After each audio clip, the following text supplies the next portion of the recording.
नमस्कार सम्पूर्ण मेरा प्यारा प्यारा नेपाली दाजुभाइहरू।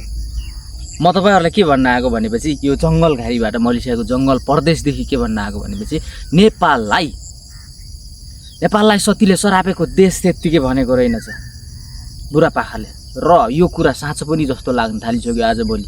यति राम्रो सरकार आएको छ, आफ्नो सरकारले राम्रोसँग कसरी व्यवस्था गर्नुपर्छ जनतालाई हैन, सुकुम्बासीलाई कसरी व्यवस्था गर्नुपर्छ भनेर उले सोचिरहेको छ। र यो विगत कम्तीमा नि 1 महिना भित्रैमा हैन, सरकार बनेको 4 महिना पुग्दैछ, यो 4 महिनाको 1 महिना भित्रैमा कम्तीमा धेरै सुकुम्बासी दाजुभाइ दिदीबहिनीहरूले लाल पूर्जा पाउनु भएको छ। यो लाल पूर्जा पाएको पनि एआईबाट बनाएको भन्दै एमालेका झोले माओवादीका झोलेहरू हैन उफ्रिन थालिसके हैन। जुनसुकै काम राम्रो काम गरे पनि तिमीहरूलाई जसलाई कहिले पनि नदिने भयो तिमीहरूले कुनै पनि हालतमा, किनकि यो सरकार तिमीहरूलाई मन परेन हैन। र जुनसुकै कुरामा पनि आन्दोलन किन के नेपाली दाजुभाइहरू, दाजुभाइ दिदीबहिनीहरू, तपाईहरु के भएको? तपाईहरुको अरु केही काम छैन, बरु घरमै बसिकिन हैन दिदीबहिनीहरूले चुलो चौको गरिकिन मिठो मसिनो बनाइकिन बाउआमा होलान् श्रीमान होलान् मिठो मसिनो बनाएर खुवाऊ। त्यो फोकटमा के विवाह मर्न लागेको बड्डो हो अनि त्यो प्रचण्डे बिना कामको हैन धोती न टोपी भएको बुढोसँग बुढोलाई साथ दिन्छु भनिकिन रोडमा आउनु भन्दा घरमा हैन आफ्नो व्यवस्था गरेर बसेर राम्रोसँग मजाले है आफ्नो परिवारलाई हैन ल ठीक छ राम्रोसँग गर्दै छ, कम्तीमा पनि 5 वर्ष त हेरौ न यो सरकारलाई भनिकिन तिमीहरूले सोच्नेको साथ हो। जहिले पनि हैन काम दाम केही छैन कि हुन त त्यो रोजगार होला एक प्रकारको, मलाई जहाँसम्म लाग्छ। आजभोलि के यस्तो लाग्न लागिसक्यो नेपालको यो आन्दोलन हैन, हप्तै पछि आन्दोलन हैन, महिनामा त हैन कति आन्दोलन।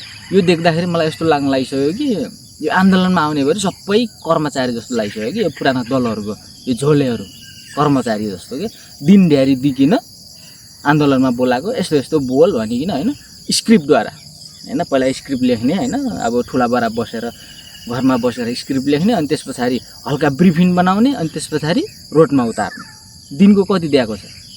1000 1500 2000 2500 5000 कि 10000 कति दिएको छ? दिनमा बाटोमा गएर रोडमा गएर बालन सरकारको विरोध र यो सरकार राम्रो छैन भने बापत कति पाइराख्नु भएको छ तपाईहरुले? पैसो त्यतिकै हैन। त्यो बोले त्यो दुईवटा किडनी चोइट भएको हैन, आज हो कि भोलि हैन बस्यो भने उठ्न नसक्ने बुढो है, अनि त्यो प्रचण्डे धोती र टोपी भएको हैन नयता नउता हैन भएको व्यक्तिलाई यिनीहरूले देश बनाउँछन् है, केपी सरकारले देश बनाउँछ भनेर तिमीहरू आउनु नै सबैभन्दा ठुलो गल्ती हो के।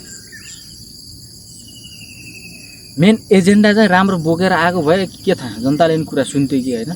के एमाले पार्टी हैन के पार्टी भित्रको मान्छे खराब हो तिमी हैन, त्यो केपी बड्डोलाई नै सपोर्ट गर्नुपर्छ भन्ने के छ? एमाले पार्टी भित्र राम्रो व्यक्तिहरु पनि त छन्, तिनीहरु आजसम्म उनीहरुलाई एउटा छुस्को पनि बोलेको देख्दिन मैले। जतिखेर पनि जे गर्यो केपीले गर्यो, त्यो गर्यो केपीले गर्यो हैन। थुक्क भेडाहरु तिमीहरु महाको भेडा नै रहिछौ यार। तिमीहरुलाई आन्दोलन नगरेर खाको पस्ने नै रहेनछ, त्यसकारण देशलाई तिमीहरुले यस्तो बनाएका रहेछौ। जय होस्।